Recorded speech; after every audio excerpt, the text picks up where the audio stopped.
All right. Well, hello and welcome to today's episode of the Power of Your Mind podcast. You're listening to episode 116, that's 116. I'm Victoria Gallagher, Law of Attraction hypnotist and #1 best-selling author of Practical Law of Attraction, Align Yourself with the Manifesting Conditions and Successfully Attract Your Desires. I'm also the founder of HipTalk.com and HypnoCloud apps, which gives you access to over 500 hypnosis recordings right in the palm of your hand. So be sure to download that app from the app stores. Today, I have a very special guest with me, Chana Mason. And how did Chana get to Israel? Well, Chana was born in Bogota, Colombia, and moved to Miami, Florida at the age of 5. After some time in New Hampshire at Dartmouth College, she moved to Sydney, Australia to explore an awesome country under the guise of working for a management consulting firm. There, she finally decided to start living out her dream of exploring her Jewish tradition, moving to Israel a year later. Chana Mason is best known as a vitality coach, certified in NLP, and has mentored hundreds of people in shifting their mindset, speech, and actions to live with clarity and joy. Her books, Hold That Thought, The Size of Your Dreams, and The Cash Machine, are, as one reader put it, life-changing. So Chana is dedicated this year to reaching thousands more, and know that her content is going to ignite you to stretch beyond your limitations. Chana has a track record of helping people to make breakthroughs, and she's frank with people, she cuts to the chase, and she teaches complex ideas in easy to use terms that make personal growth, mindfulness, and aha moments accessible to anyone. And today, Chana is going to be sharing some of her insights on questioning your beliefs to find peace of mind. So welcome to the show, Chana. It's an absolute pleasure to be here. Hi. Hi, it's an absolute pleasure to have you on the show. So thank you so much for being here. And let's just kind of get right into it. How did you really get started on your life journey? So it started, you kind of mentioned like I went from Colombia to the United States and kind of traveled around. And so I sound like this like really exciting world traveler person, even Yes. from a very young age. And I definitely love to travel. But embedded in that story is actually my first major trauma as a kid. We lived in a duplex in Colombia during a time when the country was in a pretty dangerous, corrupt state. And one day my sisters and I were in the middle of a guitar lesson, and 5 men came to our door, and the housekeeper just opened the door, like not knowing who was there, just that, she heard a knock. And they came into our house with guns. They had a gun to my mother's head for about 2 hours, and eventually threatened to kidnap my sisters and me. And my mom kind of, I don't know, she's very clever in her speech and figured out a way to convince them to come back the next day. In the meantime, she'd gotten us to the house of another family. And eventually within 24 hours, 48 hours, something like that, we fled the country and moved to Miami. Oh my goodness. In 24 hours, you were able to just get it all together and flee. No, there was definitely not a getting it all together, because I have this memory of, we had a Barbie dream house with all the thing that stayed, and everything stayed. I was allowed to bring one thing with me to the States, and I brought this bear, who I would show you. He's a really decrepit looking creature. I still have this bear, right? Oh, how sweet. Over 35 years later, and he's kind of lost a lot of his airness and his nose and all this different stuff. But yeah, that was it. That's all I got to bring with me. And wow. What were they looking for? Like, what was it why did they have you? Just money? They wanted cash. It was just money.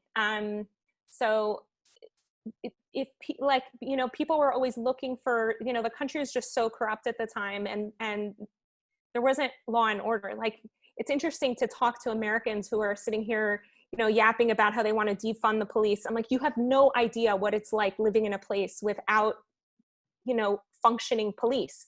So it's like, not only was the police dysfunctional, it was like easily paid off and corrupt, and it was so unsafe. We didn't even know how to ride bikes, because you couldn't have your kid go riding a bike because somebody might take your kid or the bike, or kill the kid to take the bike. Like, it was just so not safe. We had a security guard on our school bus, and he would walk to our door and escort us to the bus that was on the curb in front of our house. It's not like the bus was 3 blocks away. It was really in front of our house. And that little short walk, you needed a security guard to meet. Oh And, my goodness. Yeah. So my I mom can't even dealt, imagine. like, you can't, it's really, yeah, I'm so used to it that it doesn't seem weird to me, but it's weird. So my mom, like, dealt with American business. And so she had a safe deposit box, not a safe deposit box, it's like a safe, like a lock, safe thing in her closet. And these people knew everything about us. They'd researched us. They knew my mom's closet. They knew what was in there. They knew about what she did. And it's like, once there's bad guys who know everything about you, you have really no recourse but to leave the country. So that's what we did. Oh my goodness. Wow. Yeah. I honestly, like, I cannot even imagine. That is so scary. That is so scary to think of being, and watching that as a little girl. What did you say? You were like 5? I was 5. I had just had my 5th birthday. I had just given up sucking my thumb, and I'd given up my blankie. And it was just happened a few weeks after that. And then we go to the States, and everybody's traumatized, but we came from Colombia, right? So this is Colombia in the early 80s. So that's like America in the early 60s. Okay. When it comes to like therapy and stuff, like, no, therapy was not on the table, and everyone just assumed the kids would be fine. We don't need to talk about it. So and this is like such a big thing that I work with people, is that so many of the beliefs we establish as children. The thing is that children, their cognitive ability is small because they're small people, right? And so it's like, if you look at a 5-year-old's ability to do karate, they're lucky if they can kind of kick something, sort of, but they suck at it. You know, like 5-year-olds suck at everything. And one of the things that 5-year-olds suck at is creating appropriate logical understandings and stories about what's happening in front of them. So with my 5-year-old mind, I came to the conclusion that bad men were after me because I'm the center of the universe. This is another kid thing, right? Like, yes, if parents get you divorced, are the center of your universe. Right? Yes, absolutely. Right. So yeah, I mean, there's positives and negatives to being the center of the universe. But one of the negatives is that you can come to assume that everyone's behavior has something to do with you, which more often than not, it doesn't. So I thought these bad men were coming after me, and that they would simply, you know, find us in Miami, and they were going to travel all the way to Miami to come and kidnap me in Miami.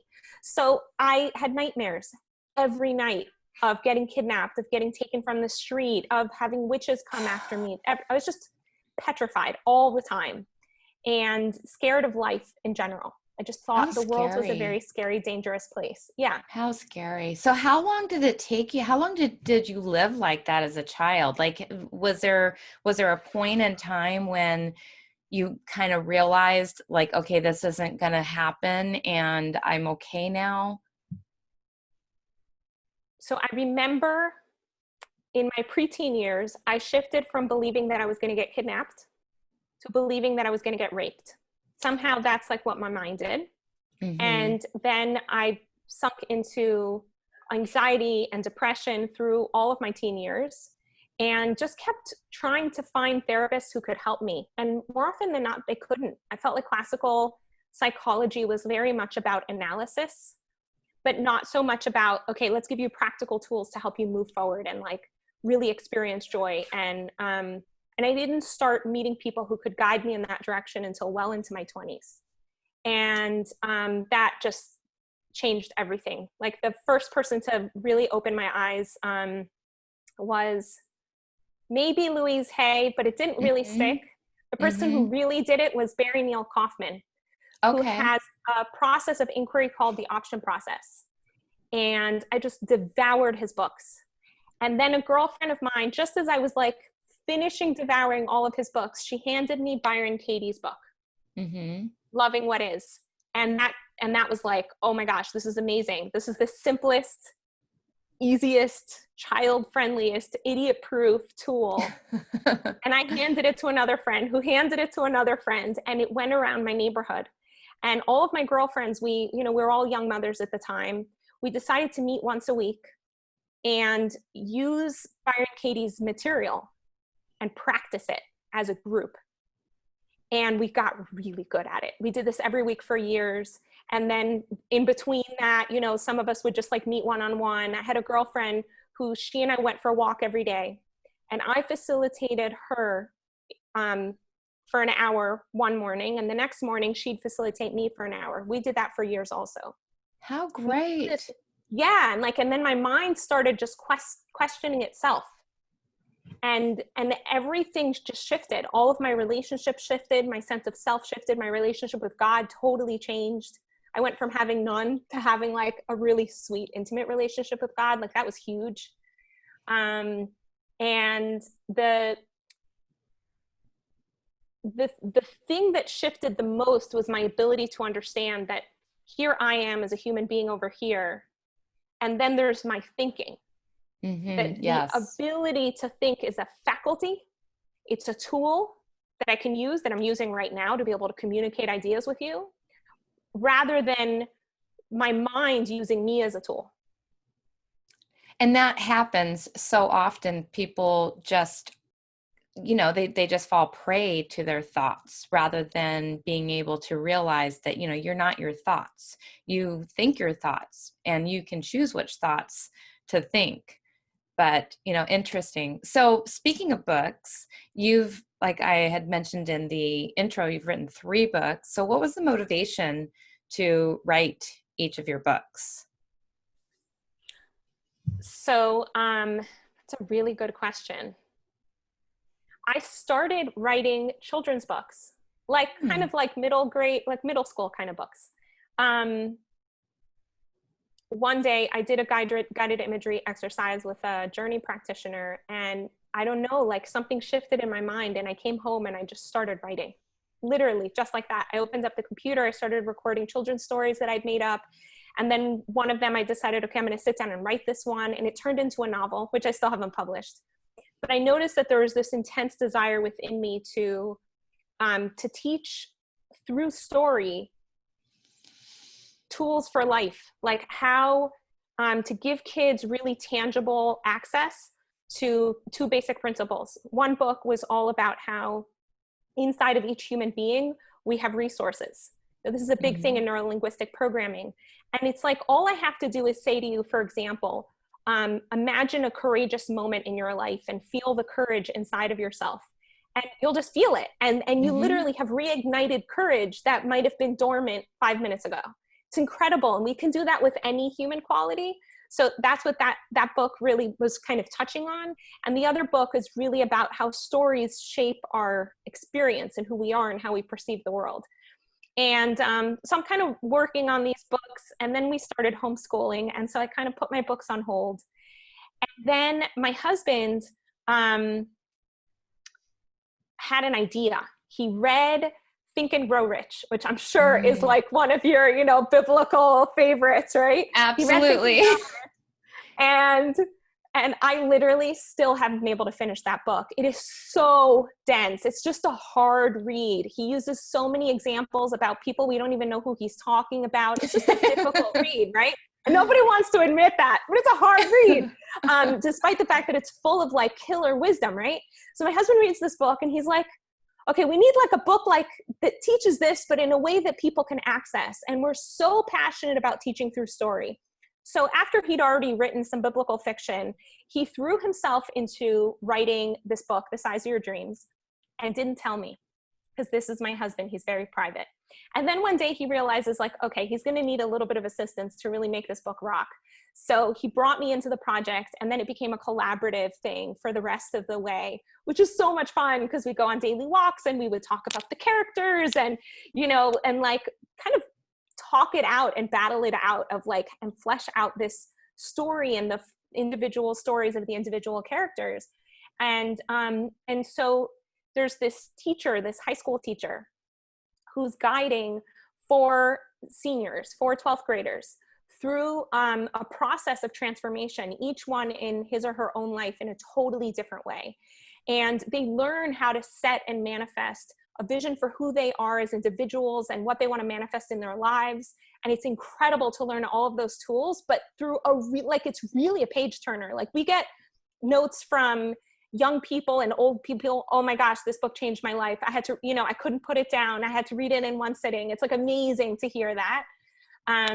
And as that book was being written, I was coaching people through inquiry, and I was starting to get calls from other coaches on how they can use inquiry in their coaching practice or in their therapeutic practice. And I was teaching courses and stuff. And I noticed that I just, I don't know, I have a knack for teaching people how to do things. I've been an educator for over 20 years. And so I realized like, wow, if I could help other coaches, that'd be really great. I'm going to put into a book how to facilitate other people through inquiry. And it was a combination of things that I got from Barry Neil Kaufman and from Byron Katie and Stephen Covey, and a bunch of tools that I created myself and put them all together into this book, and asked my nephew, believe it or not, who's just a brilliant wordsmith, if he would take a look at it. And he's like, why are you writing this for coaches? This was the first time he'd ever seen this material. He's like, this is for anybody. Yeah. And so I had to rewrite the book, kind of, not rewrite it, but kind of reshape it so that it would be appropriate, like an any man book. Right. But and you're targeting coaches, but anybody ultimately can, get value out of it. It's not written for coaches anymore. It's really just written for anybody. Yeah. Oh, and so that's okay. That thought. That's the thought. Yeah. And the other one is The Size of Your Dreams. I definitely want to grab a copy of each of those books, because those look amazing. And I mean, I can see how that would help anybody, but also if you are in a therapeutic or, coaching supportive role, helping other people, that sounds amazing. That sounds amazing. Yeah. So that's something that's just kind of naturally happens, that in my courses, I'll get people who either have been facilitators of Byron Katie's material for a while now, or who are social workers or therapists and just looking for more tools for how they can work with their clients. And they're coming to take my courses to up their game, which is really awesome. Cool. So tell us like one of the tools that you teach that you find maybe you get the most, success from. Okay. So I'm going to give you two. Okay. Okay. All right. So, but we're going to package them into like one moment. Do you feel comfortable sharing with us? You don't need to tell the story, but just kind of like go into a moment when you felt stressed out or frustrated. Let's see. Trying to think of, let's see. Like, maybe should I share what that was about, or? Up to you. You can share with us the moment or not. You could keep it private. Yeah. Like a couple weeks ago, I was in a, kind of a pretty nasty argument with my husband. It was pretty stressful. Oh, great. Awesome. Love those. Those are so fun, aren't they? Okay. Yeah. So I want you one of those all-nighters. I recently had one that was the gopher in that video game. It would be like, oh, it'd be fine for a few hours, and then it would be like, oh, hello. Right. Like every few hours it would come up. It was bad. Yeah, because if you don't completely resolve it, it's just like a whack-a-mole. Whack-a-mole, that's the word. It's like, oh, I thought we squashed this, but we still have more to, and then it'll go on for a few days like that, because you haven't completely resolved it. And it's always over something stupid. I mean, this was over, me pointing out that he didn't properly scoop the cat box. I mean, like literally, like that was Really? Yeah. what started the stupid thing that just went on and on and on. And it's so frustrating. It's so frustrating when it's over something like so minor and mundane, like somehow or another it just spins, because it's not even the thing. It's like something else. Right. Anyway, So I so that would was the love for deal. you to put yourself in that moment. What I love about what you've brought up is that it's like this simple, mundane thing, right? We're not talking about some world war or some major life thing. This is just like this kind of stuff we all deal with, right? We get into arguments if it's not with our spouse, it's some other person in our lives. So for members of your audience, if you guys could put yourself in a similar situation where you are having an argument with someone, and what I'd like you to do is, you can close your eyes if it helps you be in that moment. If you could do it with your eyes open, that's also fine. Put yourself in that moment and put yourself at sort of the peak of your emotional intensity. And ask yourself the following question. This is a question, I don't remember when it was I came up with it, but this is like the thing that I teach like 20 times in my courses. What am I believing right now that's making me feel this way? And should I say it out loud or just think it? Yeah.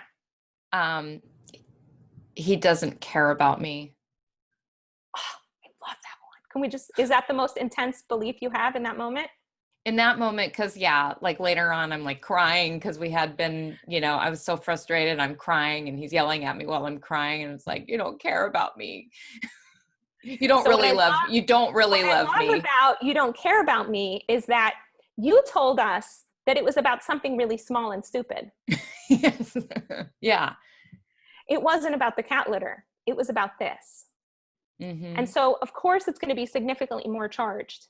Mm-hmm. Okay. So I want you to notice the difference in your physiology. So close your eyes for a second. I want you to like check in and notice what's going on in your physiology when you're believing he should have cleaned the cat litter properly. If you believe that, what happens in your body?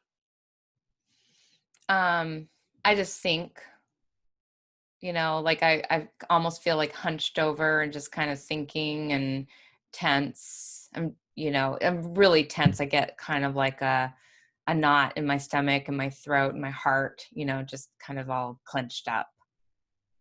And so now what happens if you believe he doesn't care about me? Oh, that's what I meant. Yeah. Like, yeah, it's kind of like a sinking feeling in my heart, in my chest. So both thoughts kind of create the same kind of reaction. Mm-hmm. So he should have cleaned the cat litter properly is loaded with he doesn't care about me. Right? Yeah. Yeah. So that's one of the things that's sort of my like magical thing that I love to do is to help people find the loaded stuff.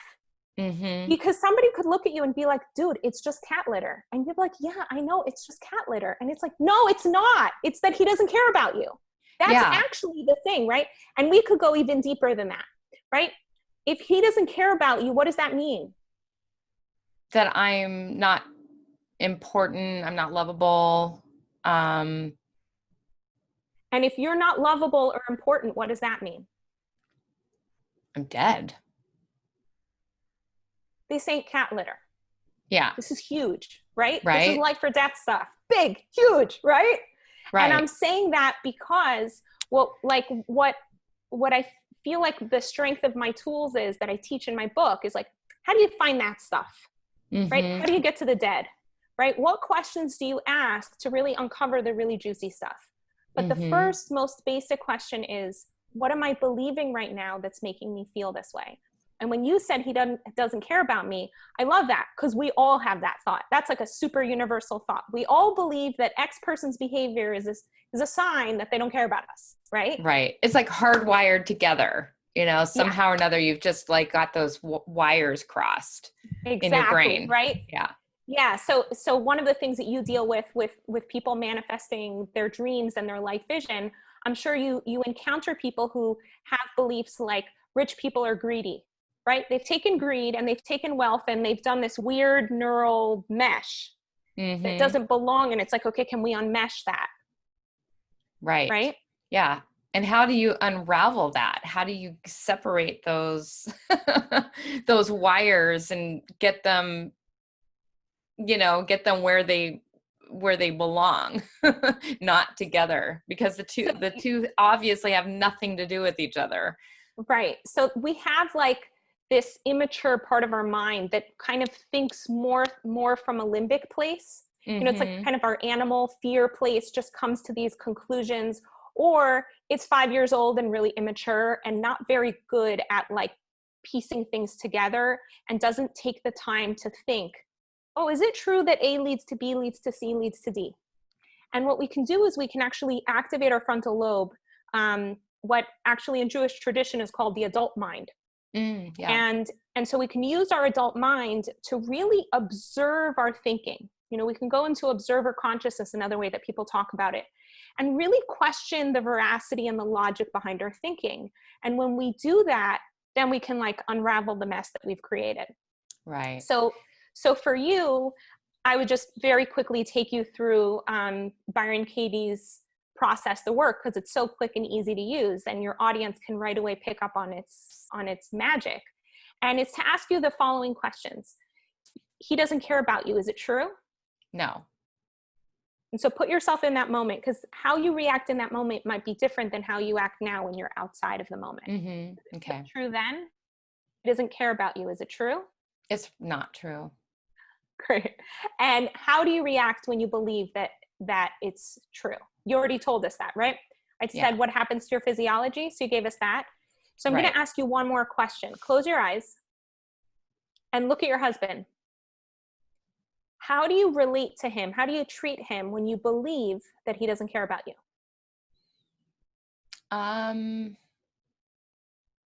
do I treat him? Oh, I like kind of, I belittle him. So you're hoping to create a more caring world, which is why you care so much about him caring, right? Right. But when you believe that thought, it makes you a less caring person. You become the thing that you said you hated in him. Yes, absolutely. Yeah. Right. And that already is like, wait a second, that's so messed up, right? Like that's not what I want in the world. Right. I don't want to be the thing that I'm saying I hate. Right. So right. That's already like just observing that the mind is like, wait, okay, something's really dysfunctional here. Can we find a different way of being in the world? And this is a tool that I made up that I love. Okay. And that is you take your primary hand, your dominant hand. It's like I'm trying to punish him, really. Like I'm trying to show him like this, you know, like I'm trying to, and I become controlling, I guess, more. It's like I'm trying to just control the situation so that it never happens again. So I never have to, you know, deal with. Cared about. Right. Yeah. And in doing that, you become this like uncaring person. He becomes the object of your attempt at control or whatever. So then he lashes back at me because he feels uncared about. Which he is, right? Like if you're honest in that moment, he's right. Yeah. So, okay. So check this out. Giving him a taste of his own medicine now. Close your eyes. Okay. And just kind of shake things out a little bit. Let's kind of do a reset. There you go. Take a deep breath. And put yourself back in that same situation. And I want you to take your dominant hand, which for most people is the right hand, and put it on your chest on the spot where you put your hand when you say, I am. I am. And I want you to breathe into the spot under your hand. I want you to put your mind's eye into that spot. That spot is actually one of our 3 main nerve centers. People think that they're nervous, you know, people think their brain is in their head, but actually most of our brain is in our body, right? So we have more nerve endings, more neurons, like in our stomach than we do in our head. We produce more serotonin in our stomach than we do in our head. And this chest, this place right here, the reason we talk about like thinking through my heart and all of this stuff, this is a major nerve center, okay? And just putting your mind's eye in this spot and just breathing regularly has an effect on your nervous system. It already starts to calm it down. It gets your heart and your breathing in like kind of like a similar wave pattern, and you get more in rhythm and chills everything out. And while you're doing that, what I want you to do is I want you to notice that you have different parts of yourself. Like there's a part of yourself that's maybe thinking about what you're going to have for lunch, and another part of yourself that's thinking about plans you have for tomorrow or that messed up thing that happened yesterday.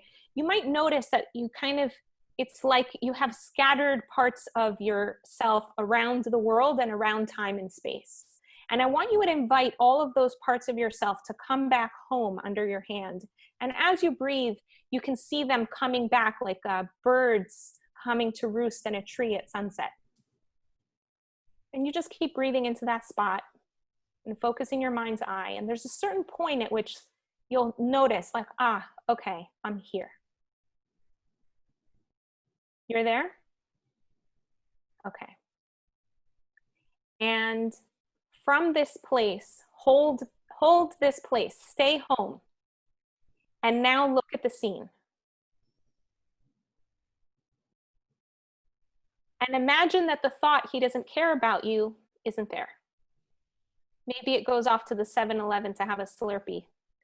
So there you are with your husband without the thought. How are you without it? Forgiving. Accepting.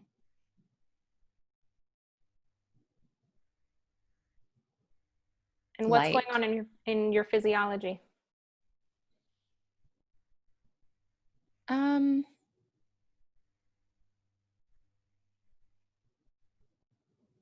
Kind of just loose. Just free. And how do you feel towards your husband?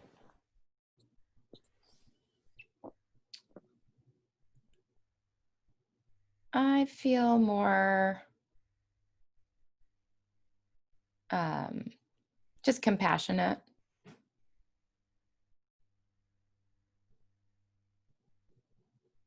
You know, understanding.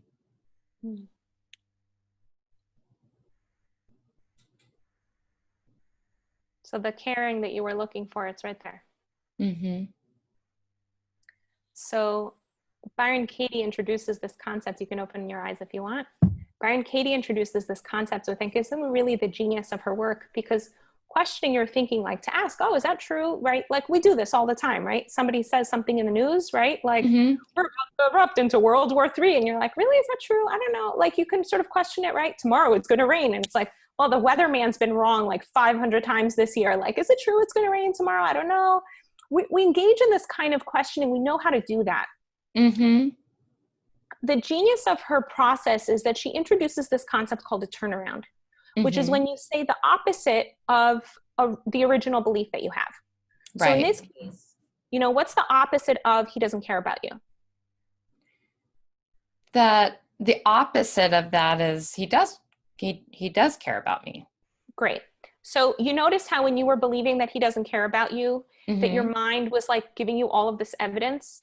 Mm-hmm. Yeah. Right? It wasn't just the cat poop. There's like probably 20 other things that started to come up. And this and this and this. And he tied his shoes wrong and the toothpaste tube and like whatever else. Okay.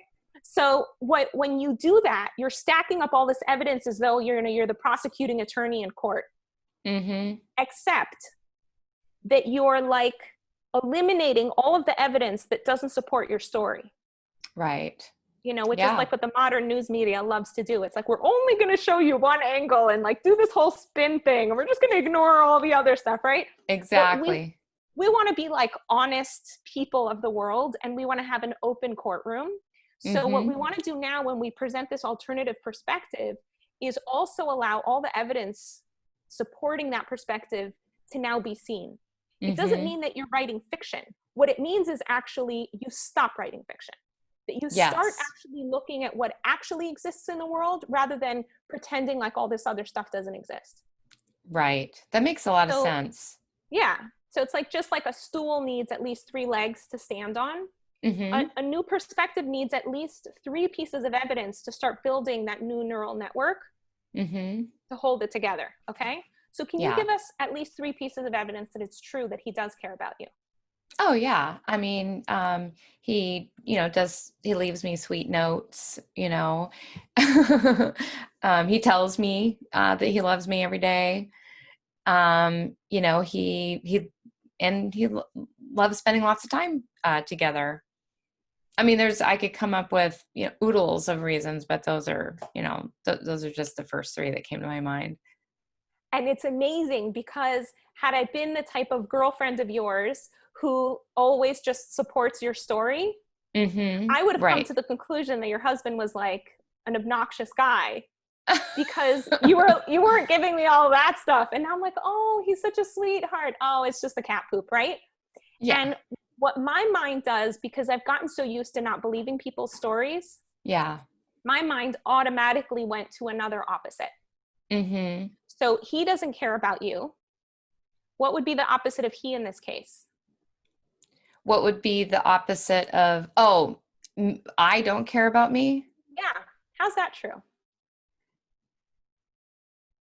Well, because when I accuse him, and when I block that, I'm blocking that love from myself. Wow. I'm denying myself the good feelings that are available to me. And is there another way that you don't care about yourself? Um, Having a hard time with that one. How about this? Is there something that you want him to do for you that you could do for yourself just as well? But somehow you feel like if you do it, it's not as meaningful. Oh, um,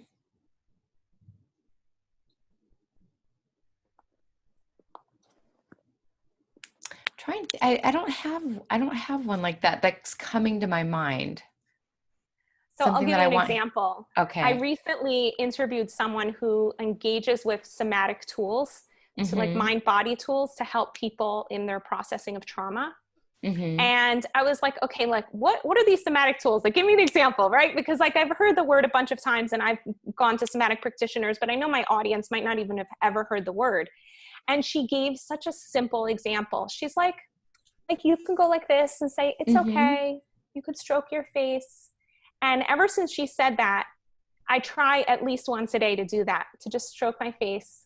And I notice how like kind of stupid I feel. Like, oh, it doesn't Mm-hmm. count if I do it. And then I hear myself saying that. It's like, oh, no, that's not true. I could really do it. I could give myself a foot massage. I could give myself a bubble bath. I could make myself something yummy to eat. Like in that moment, is there something, right, when you're thinking about that moment when you got into the argument, is there something you could have Yeah. done to take care of yourself that you were expecting Yeah. him? Well, in that moment, because it elevated to the point where, like, later on, like I'm crying and, he's just not soothing me or comforting me or anything like that. So I really could have, just like let go of needing him to comfort me and soothe me, and just gone into the other room and meditated, and I could have just given that soothing, comforting feeling to myself. Hmm. But I was like stuck. Like I was just like, I don't want to do it myself. I want you,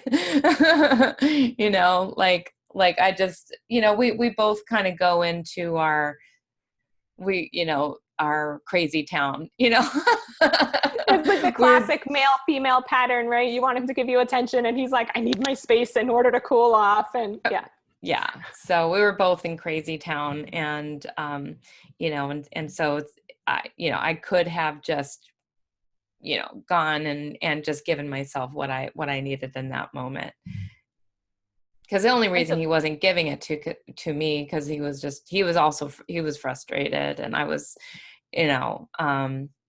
we were just both really just, it was just retarded. It's just such a retarded argument to be in the first place. I mean, it all started here, and it like escalates to this crazy level, like we're both like flabbergasted, like how did we get to this point?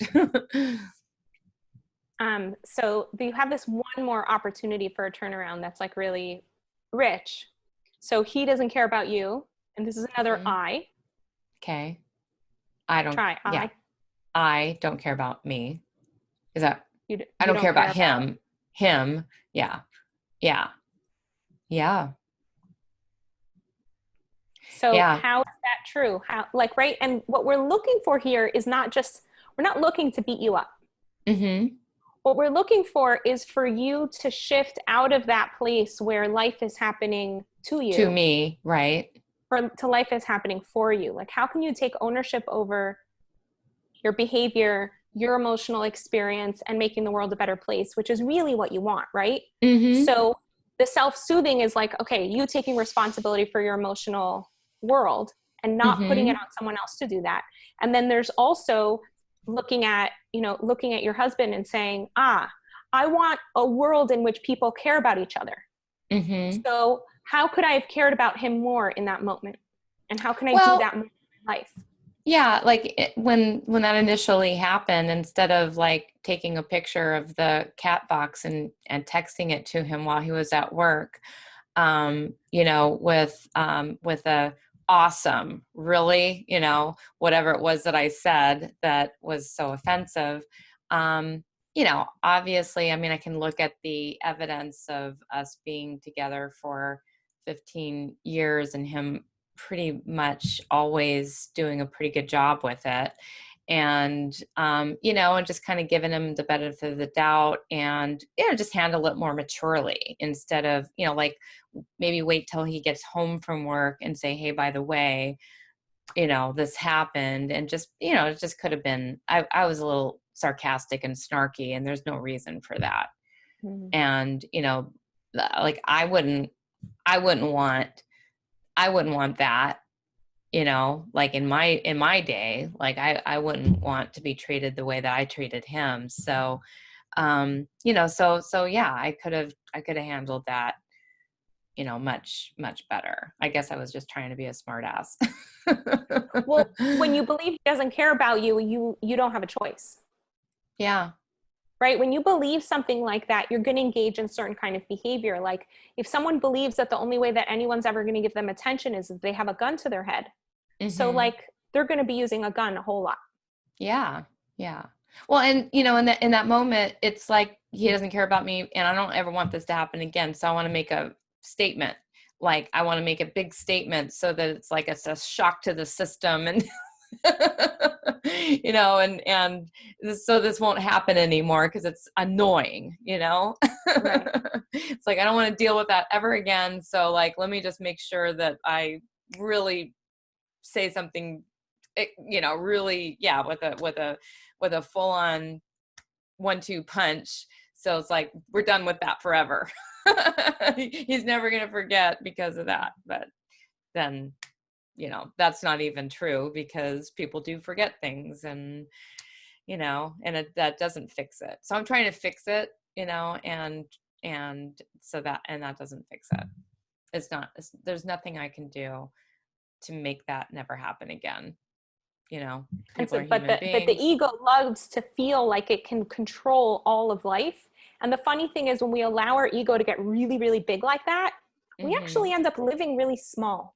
Like we're Yes, trying to yes. control other people. We do what Stephen Covey, he talks about being in your circle of concern and your circle Hmm. of influence. Circle of Mm. concern is like all the things you care about.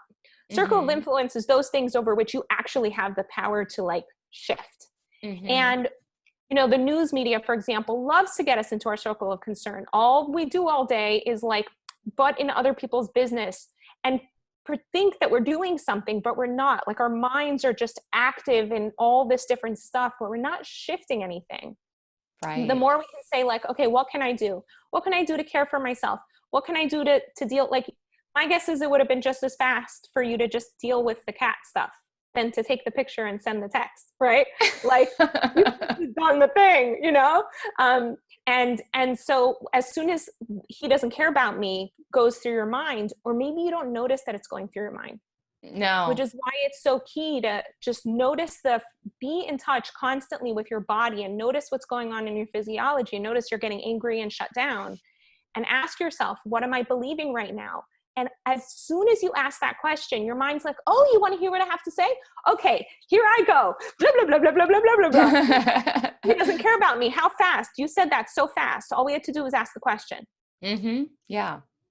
So that's And then, yeah. That's a great question to just ask yourself in that moment. Just, what am I believing about him in this situation?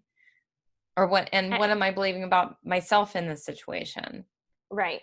And what I like about the statement, what am I believing right now that's making me feel this way, is that it automatically puts the onus on my emotional state, on my beliefs, rather than on the circumstances. That's true. Right? That's true. You're not angry because of how your husband dealt with the poop. You're angry because you believe he doesn't care about you.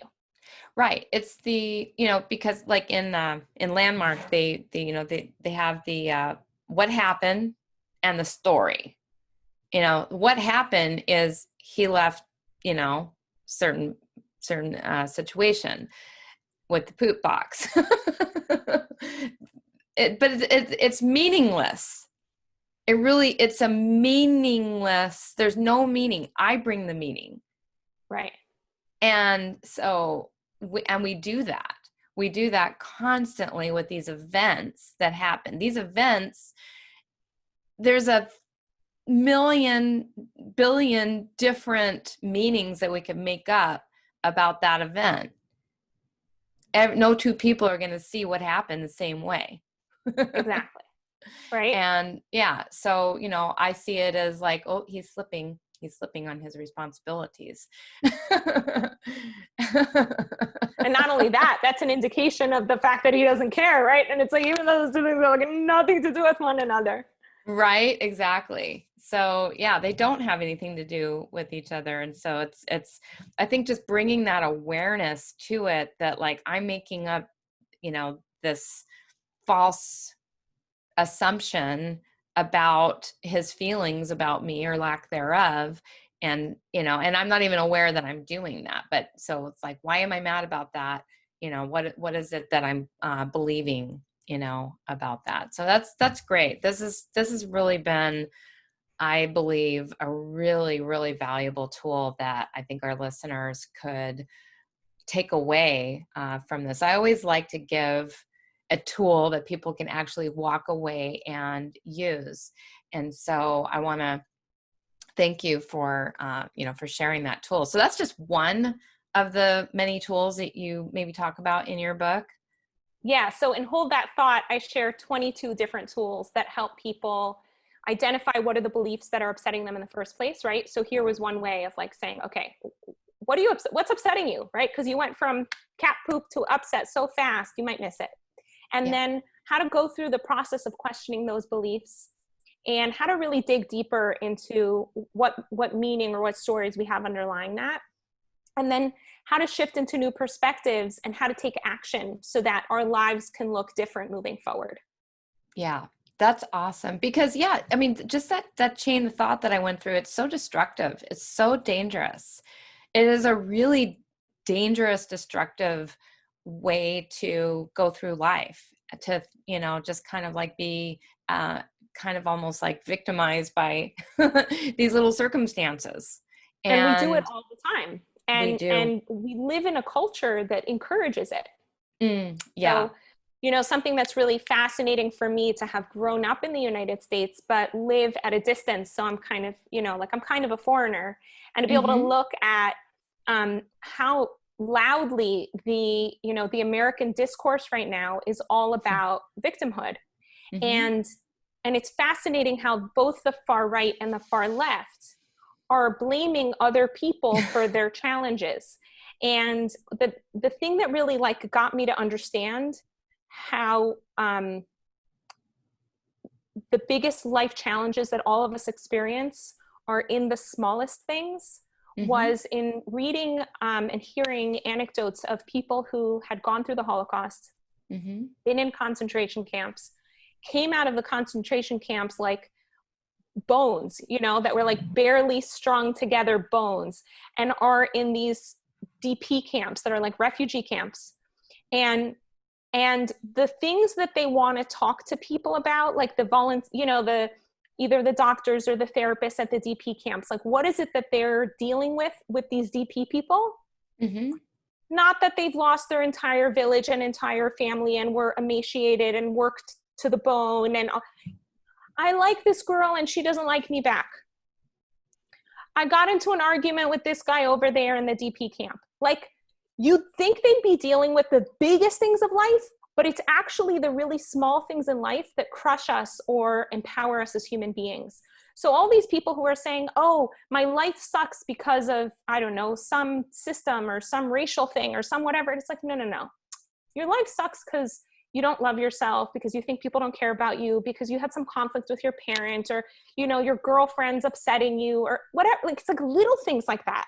Yes. And that's where we have the power to question our own minds and to shape our own life experience, no matter what is going on in the world, no matter how crazy it is, how much corona's come in, what's going on with the economy. Like, Americans now live in so much abundance. Even the poorest Americans live like royalty for people a couple hundred years ago.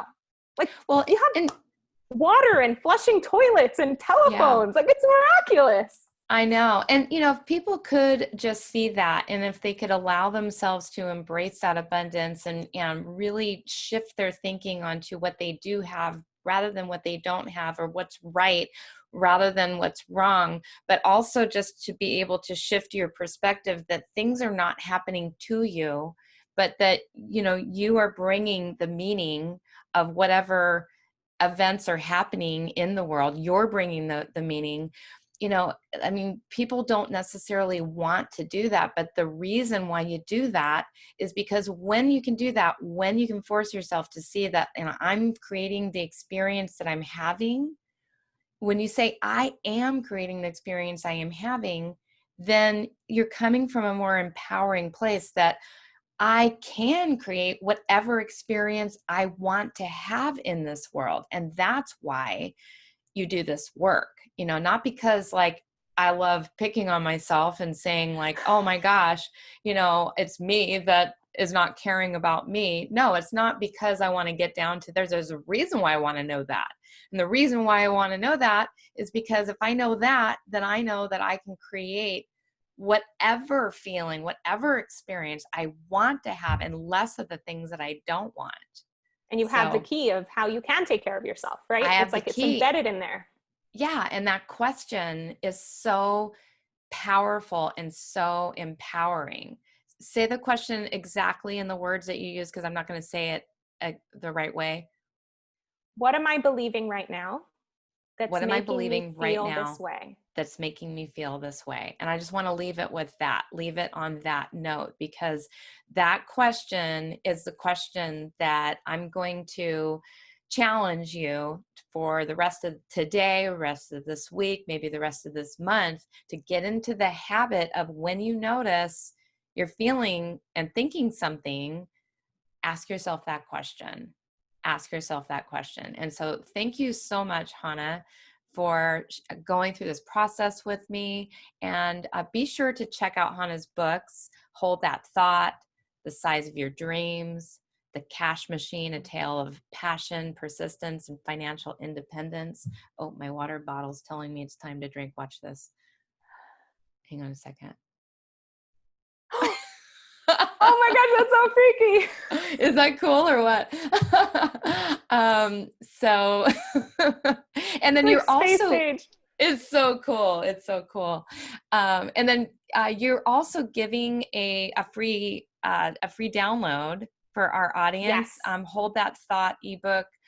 They can go to, what is it? It's hold.Chana Mason, which is spelled with a C, CHANA Mason.com. So that's hold.CHANA